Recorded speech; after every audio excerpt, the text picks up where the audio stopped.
বর্তমান সময়ে কানাডাতে জব ক্রাইসিস অবশ্যই অনেক বেশি অন্য যে কোনো সময়ের তুলনায় কম্পারেটিভলি যে ক্রাইসিস মোমেন্টগুলো কানাডা ফেস করেছে বর্তমানে সেই ক্রাইসিস মোমেন্টগুলোই রয়েছে। আনএমপ্লয়মেন্ট রেট অনেক বেশি, নেটিভ ক্যানাডিয়ানরাও অনেকেই জব পাচ্ছে না। এরপরে যারা ফরেন ওয়ার্কার হিসেবে আছেন তারা তো আসেনি। এর মধ্যেও যারা কোয়ালিফাইড ব্যক্তি তাদের জন্যে এখানে টপ 10 জবের যে অপরচুনিটিসগুলো বা এখানে যেগুলোতে অনেক ভালো পেমেন্ট পাওয়া যায় সে ধরনের জবের প্রসপেক্ট নিয়ে মূলত আজকে আমরা কথা বলবো সংক্ষিপ্ত আলোচনায়। আনভেইলিং হাইয়েস্ট পেইং জব ফিল্ডস। তো এখানে অন্টারিও প্রভিন্সের জবগুলো নিয়ে মূলত আমরা কথা বলবো। Top 10 highest paying occupations in Ontario 2025, pay up to 2288 per week.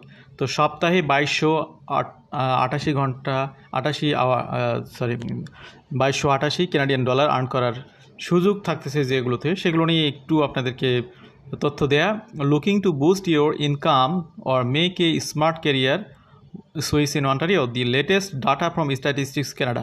আপনারা অনেকে মনে করতে পারেন বা বলতে পারেন যে এই তথ্যগুলো কই পাইছেন, নাকি আন্দাজে কথা বলেন। এখানে দেখুন স্ট্যাটিস্টিক্স কানাডা থেকে প্রাপ্ত ডাটা সেপ্টেম্বর 2025-এ তারা যে ডাটা রিভিল করেছে সেখান থেকে প্রাপ্ত তথ্যের আলোকে মূলত আজকের ইনফরমেশনগুলো শেয়ার করা হচ্ছে। Which job fields are paying the most right now and there are a few surprises. এখানে অনেকেই শুনবেন, যারা অন্টারিও প্রভিন্স থেকেও শুনবেন, অনেকে হয়তো ক্রাইসিসের মধ্যে আছেন। তো যে অবস্থায় আছেন তার আলোকে সবাই এই বিষয়গুলো ফিল করবেন, এটাই স্বাভাবিক। This analysis ranks the top 10 highest paying industries in Ontario based on median weekly wages. These figures also include bonuses, tips, and overtime, providing a real-world look at what people actually earn across the province. তো আমরা শুরুতেই যে প্রফেশনটি দেখতেছি সেটা হচ্ছে utilities based median weekly wages. এখানে এটা highest wages না, মিডিয়ান ওয়েজেস। তো সেক্ষেত্রে আমরা দেখতে পাচ্ছি 2288.40। এখানে আপনার পার ইয়ারে এখানে অ্যানুয়াল ইনকাম হবে আপনাদের 1,18,997 কানাডিয়ান ডলার।